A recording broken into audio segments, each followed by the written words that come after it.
은혜 받으실 하나님의 말씀은 마태복음 6장 1절로 4절에 있는 말씀입니다. 이 계시의 말씀을 읽을 때에 오늘도 우리와 함께 하시는 주님의 음성으로 들려줄 수 있기를 원합니다. 함께 낭독을 합니다. 사람에게 보이려고 그들 앞에서 너희의 일을 행하지 않도록 주의하라.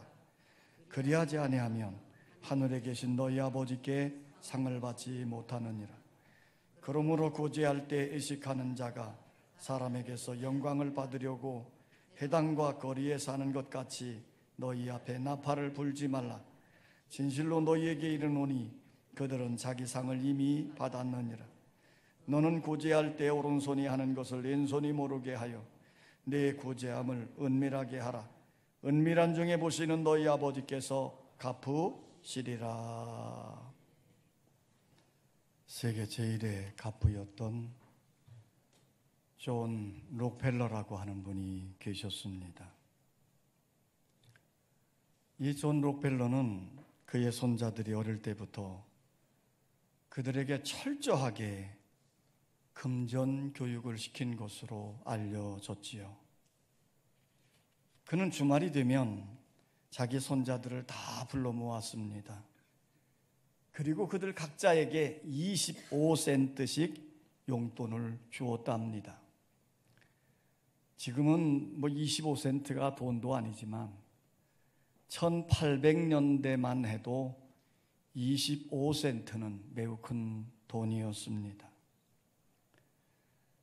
25센트씩 용돈을 주면서 손자들이 자기 마음대로 그 돈을 마음대로 쓸 수 있었어요. 그런데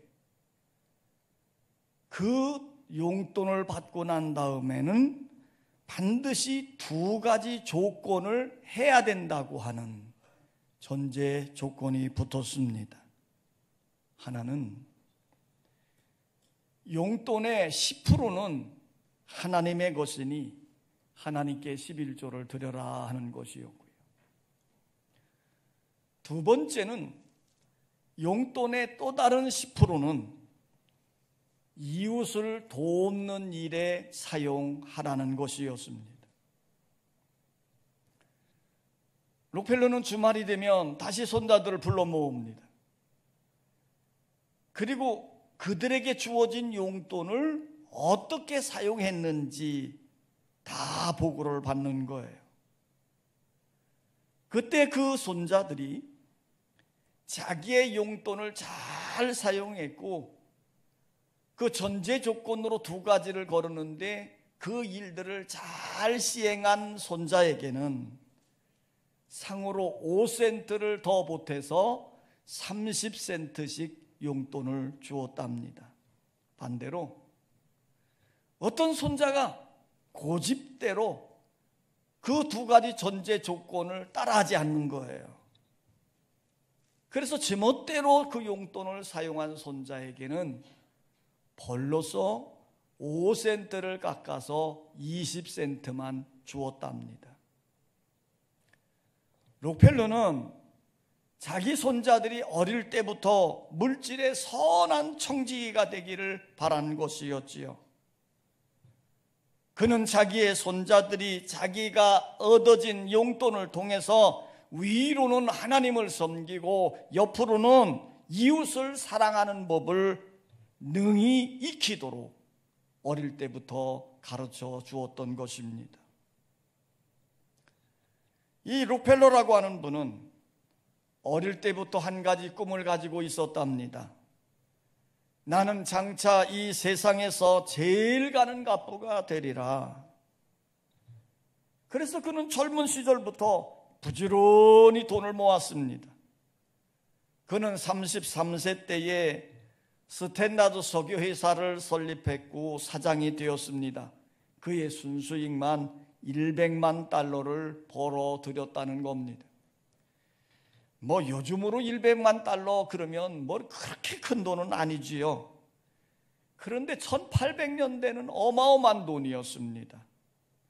그는 30대에 백만장자의 반열에 오르게 된 것이에요.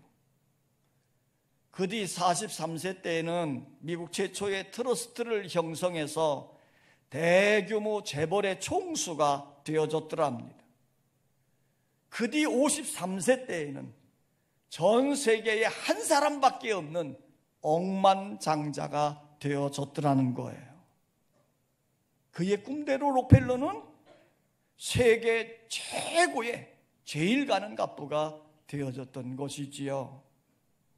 그런데 불행하게도 바로 그 해에 그 몸에 이상한 병이 들기를 시작한 겁니다. 그의 머리카락과 눈썹이 모두 빠져버렸습니다. 또 밤에는 심한 불면증에 걸려서 잠도 못 자는 거예요. 그래서 그가 음식도 먹기 싫고, 그래서 기껏해야 먹는 음식이라고 한다면 비스켓 한 조각에다가 우유 한 잔이었다는 겁니다. 그러다 보니 그의 몸은 바람 빠진 풍소처럼 계속 말라간 거지요. 전문의가 록펠러를 진단하고 나서 이렇게 판단을 했습니다. 당신은 1년을 넘겨 살 수 없으니 당신의 모든 삶을 정리하고 죽음을 맞이하십시오. 여러분, 세계 제일의 갑부가 되었는데 먹는 것도 변변찮고 또 자기에게 찾아오는 죽음도 어찌할 수 없었던 거예요. 록펠러는 죽음을 앞두고서 비로소 자신의 삶을 진지하게 되돌아보게 되었답니다. 그는 그동안 돈 버는 일에만 혈안이 되어져서 살았기에 사람들에게 인심도 많이 잃었습니다. 그는 오로지 물질을 모으려고만 했지 물질을 선하게 사용해 본 적이 도저히 없었던 사실을 깨닫게 된 거예요. 그래서 이 록펠러는 밤마다 죽음을 앞에 두고 눈물로 침상을 적시면서 하나님께 철저히 회개하는 기도를 드립니다. 그러면서 마음으로 다짐을 합니다.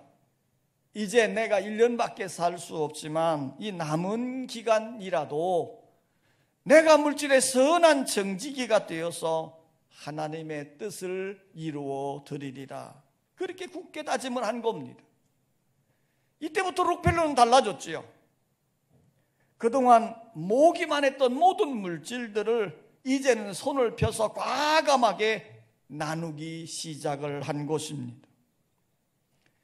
그래서 록펠러 생전에 그는 하나님의 교회를 건축하는데 5,000 교회를 건축했습니다. 그 가운데 뉴욕 허드슨 강변에 우뚝 서 있는 대단히 큰 교회예요. 리버사이드 교회도 록펠러가 세운 교회입니다. 또 이 록펠러는요, 노벨 수상자를 가장 많이 배출한 대학이 있는데 그 유명한 시카고 대학인데 그 시카고 대학을 비롯해서 24개의 학교를 세웠더라는 겁니다. 그뿐만 아니지요. 자선 사업을 체계적으로 전문적으로 하기 위해서 록펠러 재단을 세우기도 했대요. 그래서 그는 일생 동안 자선 사업에 5억 달러 이상을 기부했고 그의 정신을 이어받은 그의 5 아들과 손자들이 자선 사업을 위해 사용한 돈은 수십억 달러가 넘었다는 겁니다.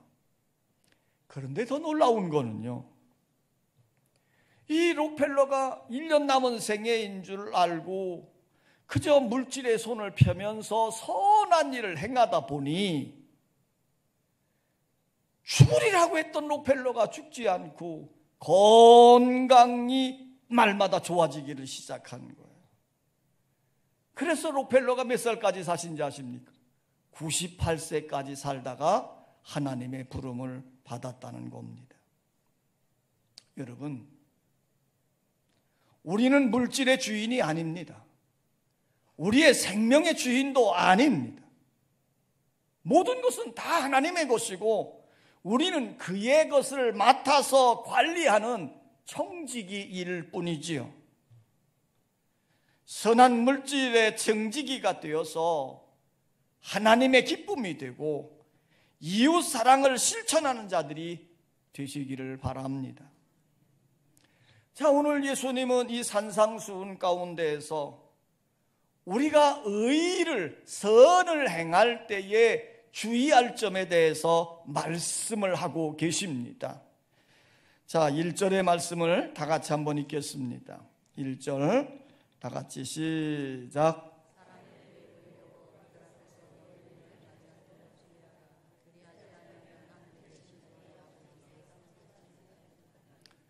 마태복음 6장 전반부를 보면 하나님의 성도들인 하나님의 자녀인 자들이 마땅히 해야 될 의 세 가지를 말씀하고 있어요. 첫째는 오늘 읽은 본문 가운데 기록되어져 있는 구제입니다. 이 구제는 다른 사람을 향해서 우리가 행해야 될 의예요. 둘째는 5절 이하에 기록된 기도입니다. 기도는 하나님을 향해서 우리가 심써야 될 신앙적 의지요. 셋째는 16절 이하에 기록되어져 있는 금식입니다. 금식은 우리 자신을 절제한다는 의미에서 우리 자신을 향해서 심써야 될 의이지요. 구제, 기도, 금식, 이 세 가지는 하나님의 백성들이 경건한 삶을 위해서 힘써야 될 신앙적 의의입니다. 그런데 이 세 가지 의를 행할 때 반드시 주의할 점이 있는데 사람들에게 보이려고 해서는 안 된다는 거예요. 1절 상반절 우리가 읽은 말씀을 보면요, 사람에게 보이려고 그들 앞에서 너희 의를 행하지 않도록 주의하라 그랬어요. 우리의 신앙의 의를 행할 때 의를 행하는 동기가 어디 있느냐 하는 것입니다. 신앙적 의를 행할 때 우리의 시선을 하나님께 두고 하나님의 뜻대로 행하며 하나님께 영광이 되도록 해야 한다는 것이에요. 예수님은 말씀을 가르치시고 병든 자를 고쳐주시고 기적을 행할 때에 언제나 시선을 하나님께 두었습니다. 그리고 하나님의 뜻을 이루어가며 하나님께 영광이 되게 하셨던 것이지요.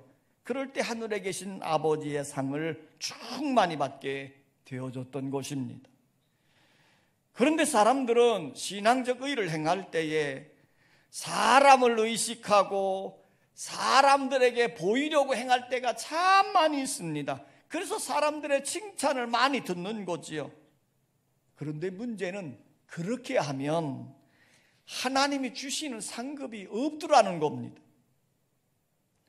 그래서 예수님은 이 거룩한 의에 대해서 가르치시기 위해서 서기관과 바리새인들의 애식적인 구제를 이렇게 열거하고 있습니다.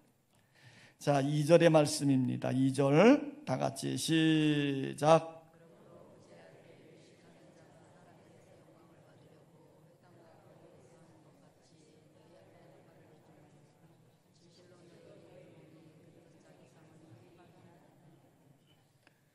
예수님은 서기관과 바리새인들을 향해서 애식하는 자라 그랬어요.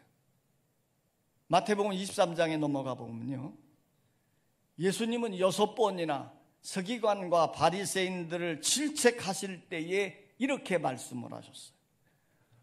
화 있을진저 애식하는 서기관과 바리새인들이요. 그러니까 한마디로 말하면 서기관과 바리새인들에게 붙은 별명, 대명사가 뭡니까? 애식한 자였어요. 서기관과 바리새인들은 구제할 때도 애식하는 자였습니다. 그들은 기도할 때에도 애식적으로 했습니다. 그들은 금식할 때에도 애식적으로 했지요. 오늘 우리가 함께 낭독했던 본문 말씀은 의식적으로 구제하고 있는 모습을 우리들에게 보여주고 있습니다. 그러면 그들은 구제가 어떤 면에서 의식적이었을까요? 한번 따라서 합시다. 그들은 사람에게 영광을 받으려고 했다. 그들은 겉으로는 주는 척 했지만 속셈은 따로 있었습니다. 그들은 구제하는 목적이 주는 데 있는 것이 아니라 자신들이 받으려고 하는 데 있었어요. 그들의 목적은 남을 도와주는 데 있는 것이 아니고 오히려 자기들이 행한 그 선행을 통해서 사람들에게 칭찬을 받고 영광을 받으려고 하는 데 있었다는 겁니다. 그러니 얼마나 그들이 하는 일이 의식적이었을까요? 자, 서기관과 바리새인들의 의식적인 이유 또 한 가지입니다. 따라서 합시다. 그들은 물질의 주인 행세를 했다. 자, 여러분, 물질의 주인은 누구십니까? 사람의 생명의 주인이 누구십니까? 여러분이 아무리 많이 가지고 있다 할지라도요, 죽을 때 가져가는 것 하나도 없습니다. 다 이 땅에 남겨놓고 가는 거예요. 그러므로 결국 물질의 주인은 내가 아니고 누구이십니까? 하나님이십니다. 그러므로 지금 그들이 물질을 통해서 구제하고 선행을 행할 때에 그 영광을 자신들이 받아야 되는 것이 아니고 누가 받으셔야 돼요? 물질의 주인 대신 하나님이 받으셔야 되는 것입니다.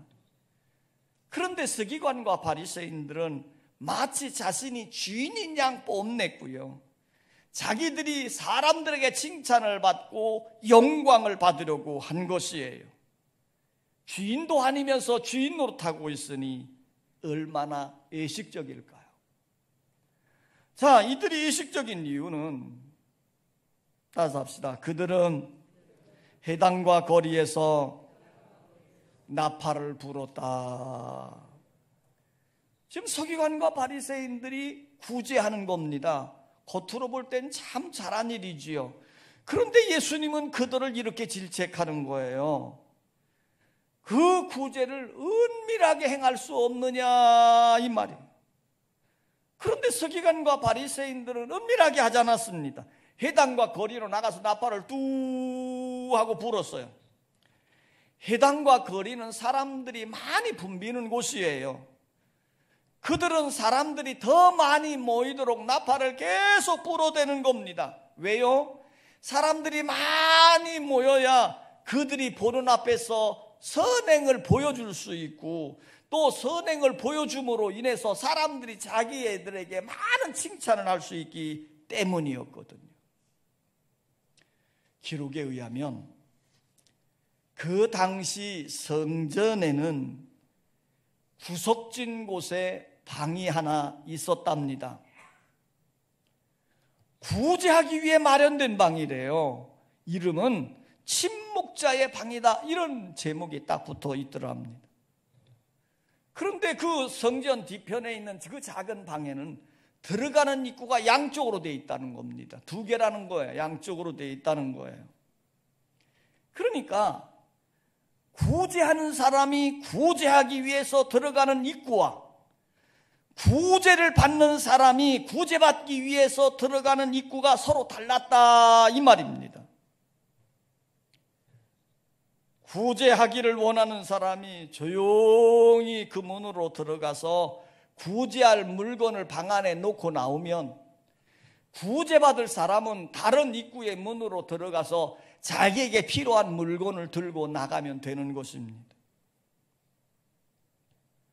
지금 구제하는 사람이 누구인지, 구제를 받는 사람이 누구인지 전혀 모르도록 은밀하게 구제할 수 있도록 만들어 놓은 방이었지요. 서기관과 바리새인들이 그런 곳에서 얼마든지 은밀하게 구제할 수 있었습니다. 그런데 서기관과 바리새인들은 그렇게 하지 않았어요. 그들은 거리로 나갔습니다. 그리고 계속해서 나팔을 불어댄 거예요. 더 많은 사람들에게 자신의 선행을 보여주고 그들로 하여금 칭찬을 받으려고 했던 것입니다. 그들은 겉과 속이 다른 의식하는 자들이었지요. 그 결과 그들은 어떻게 되었습니까? 예수님이 이렇게 말씀합니다. 진실로 너에게 이르노니 그들은 자기 상을 이미 받았느니라. 그들의 목적대로 박수갈채를 사람들에게 많이 받았습니다. 칭찬도 많이 받았습니다. 그러나 그 이상 아무것도 없습니다. 그들은 이미 사람들의 칭찬에 의해서 상급을 다 받은 것이기 때문이에요. 하나님께서 받으셔야 될 영광을 중간에 그들이 다 가로챘기에 그들에게 주어지는 것은 무엇입니까? 하나님의 책망과 벌뿐이지요. 그래서 예수님은 이렇게 말씀했습니다. 화 있을진저 의식하는 서기관과 바리새인들이요, 그들에게는 화만 기다리고 있을 뿐이었습니다. 그래서 예수님은 자기를 따라와 말씀을 듣는 그 무리들에게 구제에 대한 말씀을 이렇게 가르쳐주고 있습니다. 3절 4절입니다. 3절 4절 시작.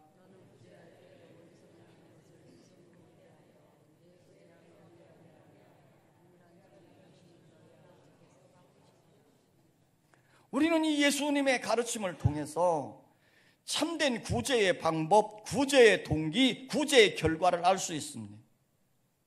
첫째는 구제의 방법입니다. 3절에 예수님이 이렇게 말씀하셨어요. 너는 구제할 때에 오른손이 하는 것을 왼손이 모르게 하여 그랬어요. 우리가 주로 활동을 할 때 어떤 손을 많이 사용합니까? 오른손을 많이 사용하지요. 왜냐하면 대부분의 사람들이 오른손잡이이기 때문에 그래요. 만약에 왼손잡이들을 향해서 말했다면 왼손이 열심히 하는 것을 말했을런지 몰라요. 자, 어쨌든 예수님은 이렇게 말했습니다. 오른손으로 많은 일들을 하고 있기 때문에 오른손이 하는 것을 왼손이 모르게 하라. 우리는 악수를 할 때도 오른손으로 합니다. 음식을 먹을 때도 오른손으로 하고요, 물건을 집어 올릴 때도 오른손으로 하고, 글을 써도 오른손으로 합니다. 그런데 이 오른손으로 많은 일들을 하지만 결코 이 오른손이 왼손이 아무 일도 하지 않는다고 무시하거나 천대하지 않습니다. 때로는 오른손이 하는 것을 왼손이 모르고 있을 때도 있더라는 거지요. 예수님이 이렇게 말씀하는 겁니다. 구제를 할 때에도, 선행을 할 때에도 그렇게 하라는 거예요. 남들이 아느냐 모르냐는 둘째치고서라도 자기 자신도 기억하지 못하도록 구제하라, 선행을 베풀라, 이 말이에요. 이것이 참된 구제의 자세입니다. 그럼 구제하는 동기입니다. 4절에 보면 예수님이 이렇게 말씀했지요. 내 구제함을 은밀하게 하라. 은밀하게 하라. 구제의 동기는 은밀해야 됩니다. 왜 그렇습니까? 오직 하나님께만 영광이 되어져야 되기 때문이에요. 구제하는 사람이 드러나게 되어지면 하나님께로 돌아가야 될 영광이 구제하는 사람이 받게 되어지는 것이거든요. 그러므로 구제하는 사람도, 구제를 받는 사람도 은밀하게 진행함으로 그 모든 일의 영광은 누가 받으셔야 돼요? 하나님이 받으셔야 되는 것입니다. 실제로 구제의 결과에 대한 말이에요. 4절에 이렇게 말씀합니다. 은밀한 중에 보시는 너희 아버지께서 갚으시리라 그랬어요. 우리가 선행한 것을 다 잊어버린다 해도 하나님은 결코 잊어버리지 않으십니다. 여기서 중요한 원리 하나 발견할 수 있는데, 내가 선행한 일을 기억하고 있으면 하나님은 그것을 잊어버리시고, 내가 선행한 것을 다 잊어버리시면 하나님은 결코 그 일을 잊어버리지 않으신다 하는 거예요. 마태복음 25장에 나오는 양과 염소의 비유가 이 원리를 우리에게 잘 설명해 주고 있습니다. 예수님은 양과 같은 의인들, 오른편에 있는 의인들을 향해서 이렇게 말씀을 하셨어요. 내가 줄일 때에 너희가 먹을 것을 주었고, 목마를 때에 마시게 하였고, 나그네 되었을 때에 영접하였고, 헐벗었을 때 옷을 입혔고, 병들었을 때 돌보았고, 옥에 갇혔을 때 와서 보았느니라. 이 말을 들은 의인들이 의아스럽게 생각을 하면서 예수님께 질문을 던지는 겁니다. 주여, 우리가 언제 그렇게 했습니까? 그들은 이런저런 구제를, 선행을 많이 했습니다. 그럼에도 불구하고 그들은 전혀 기억하지 못하는 거예요. 왜 그럴까요? 은밀하게 했기 때문입니다. 오른손이 하는 것 왼손이 모르게 하였기 때문이에요. 그러나 예수님은 잊지 않으시고 이렇게 말씀하셨어요. 40절에 보면 너희가 여기 내 형제 중에 지극히 작은 자나에게 한 것이 곧 내게 한 것이니라. 그러면서 오른편 의인들을 향해서 하나님 나라를 상속하게 하시고 또 영원한 생명에 들어가는 복을 허락해 주셨던 것입니다. 우리 하나님은 우리가 행하는 작은 선행, 작은 구제 하나라도 다 기억을 하시고 우리에게 갚아 주시는 줄 믿습니다. 예수님은 마태복음 10장 42절에서 이렇게 말씀했어요. 누구든지 제자의 이름으로 이 작은 자 중 하나에게 냉수 한 그릇이라도 주는 자는 내가 진실로 너희에게 이르노니 그 사람이 결탄코 상을 잃지 아니하리라. 냉수 한 그릇은 보잘것없는 것입니다. 이런 보잘것없는 선행조차도 우리 주님은 기억해 주시고 상급을 주시겠다고 약속을 하시는 것이에요. 사랑하는 성도 여러분, 물질의 선한 청지기들이 되시기를 바랍니다. 그래서 하나님이 우리에게 맡겨주신 것으로 이웃 사랑을 실천하는데 더욱 힘쓰는 여러분 되시기를 원합니다. 장차 주님 앞에 섰을 때 잘하였도다, 착하고 충성된 종아하는 칭찬을 받고 하나님이 예비하신 풍성한 복을 받는 믿음의 성도들이 되기를 주의 이름으로 축원합니다. 아버지 하나님,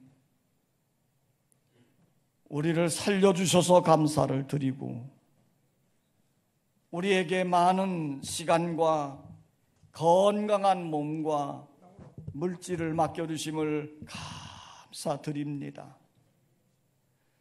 우리는 심히 연약한 자들이지만 하나님께서 이 모든 것들을 우리에게 맡겨주셨고 우리는 맡은 것을 잘 관리하는 선한 청지기들이 되게 하셨음을 감사드립니다. 오늘 예수님이 우리에게 격려하고 우리에게 주셨던 이 말씀들을 깊이 생각하면서 우리의 선한 행실을 통해 하나님 아버지께 영광을 돌리는 자 되게 하여 주시옵소서. 하나님은 우리의 마음을 넉넉하게 붙들어 주시고 하나님의 놀라운 사랑이 우리 마음속에 넘쳐져서 사랑의 눈으로 세상을, 이웃을, 가족을 바라보게 하여 주시옵소서. 예수님의 이름으로 기도하옵나이다. 아멘.